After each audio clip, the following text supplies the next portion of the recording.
During the last couple of weeks, we've been talking about methods of integration, and during the past week or so, we've been discussing section 7.1, the method of substitution. As a result of those discussions, we've added two new formulas to the list. One is the integral of the tangent of x is minus the natural log of the absolute value of the cosine of x plus c. The other is that the indefinite integral of 1 over a squared plus x squared, where a is a constant, is 1 over a arctangent of x over a plus c. And notice that when a is 1, this reduces to be the formula for the arctangent that we've seen before. Generally, when confronting a new indefinite or indefinite integral, if we don't recognize this from the list, we try some algebraic simplification or manipulation. And if that doesn't work, we try substitution. And here are some examples. In this first example, we might let u be the sine of x. In the second example, we might let u be x to the third plus 5. In the last example, the derivative of the bottom is 2x plus 6, which is twice the numerator x plus 3. So in this case, letting u be x squared plus 6x plus 5 is a suitable choice. Now, I kind of went through these quickly. These might be problems you'd want to do for review in preparation for our first exam. Now, section 7.2 introduces the method of integration by parts. Integration by parts is well suited when you have a product of two functions. One is a function whose derivative you know. We know the derivative of the natural log of x. We know the derivative of the arctangent or the sine of x. And the other function is a function whose derivative you can easily compute. Now, be careful. We know how to compute the derivative of the natural log of x, but not its antiderivative. Check that on the list. We know how to compute the derivative of the arctangent, but the antiderivative of arctangent is not on the list. And the method of substitution arises from looking at the product rule from Calc 1. If we take the derivative of u times v prime, where u and v are functions of x, we know by the product rule that it's u prime times v plus u times v prime.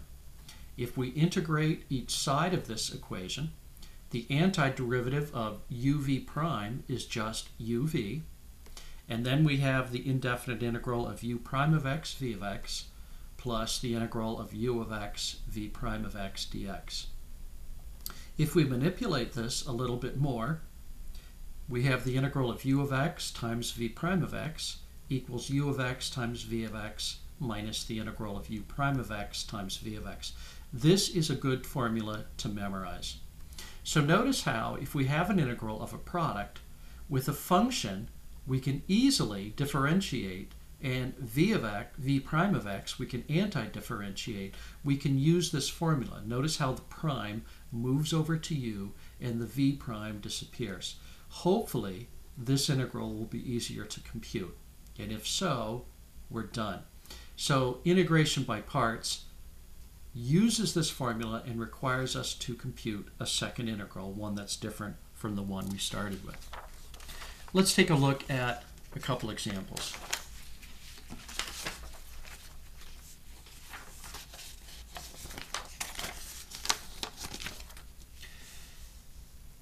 The integral of x times the natural log of x. We know how to differentiate anti-differentiate x easily. We know how to differentiate the natural log of x. The function that you know how to differentiate becomes your u. The function you know how to anti-differentiate becomes your x in this case. The antiderivative of x is 1/2 x squared. We're not going to worry about constants until the very end. The derivative of the natural log of x is 1 over x. So the integration by parts formula says we want to take u of x times v of x, which is natural log of x times 1/2 x squared, and subtract from that the integral of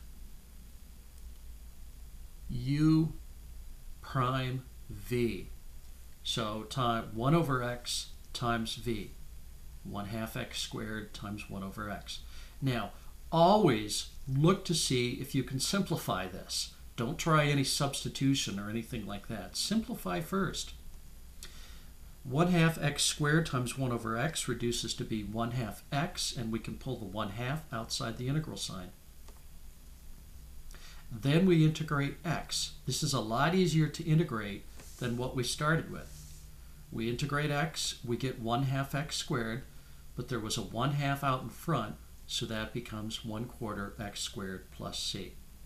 We could check this answer, and it would require using the product rule. And if you take the derivative, you get 1/2 x, you'd use the product rule here, plus the natural log of x times x minus, differentiate this, you get 1/2 x. And notice how this simplifies to be just x natural log of x. The method of substitution was in essence the chain rule in reverse. The method of integration by parts, this section, is really the product rule in reverse. Let's try a definite integral. Now in this case, we have x times the sine of x. We can differentiate or anti-differentiate x just as easily, one or the other. And the same thing is true of the sine of x. But many times, if we have x times the sine or x times the cosine, it makes sense to let u be x and to let v prime be the sine of x. I'll explain why in a moment. So u is x, its derivative is 1.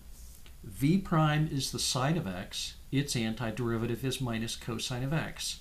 So now we jump to the integration by parts formula. U times v, which is minus x cosine of x, minus the integral of v, which is minus cosine of x, times u prime, which is a 1. Now it's really easy to lose negative signs here, so let's simplify it the next step. Minus x cosine of x plus, these guys will cancel out, and we'll have the integral of cosine of x, which is just sine of x. Now at the very end, we plug our endpoints in. When we plug 0 in for x, we get a 0 here and a 0 here. If we plug pi over 2 in here, the cosine of pi over 2 is 0. The sine of pi over 2 is 1. And we're done. Now, if we had chosen u to be sine of x and v prime to be x, we wouldn't get a second integral. That would be easier. It's very important doing integration by parts that the new integral you get is always easier than the first. So looking back at the integration by parts formula,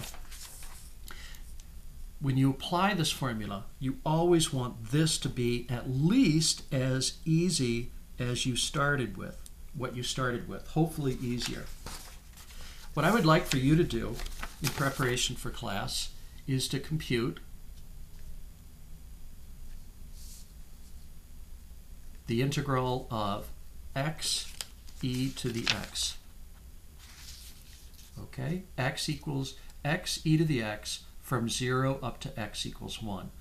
Then I would like for you to compute the indefinite integral of the arctangent of x dx. Again, the definite integral of x e to the x and the integral of arctangent of x. Just forget all this stuff over here. It's just my old scratch work. Okay? So I'll see you in class.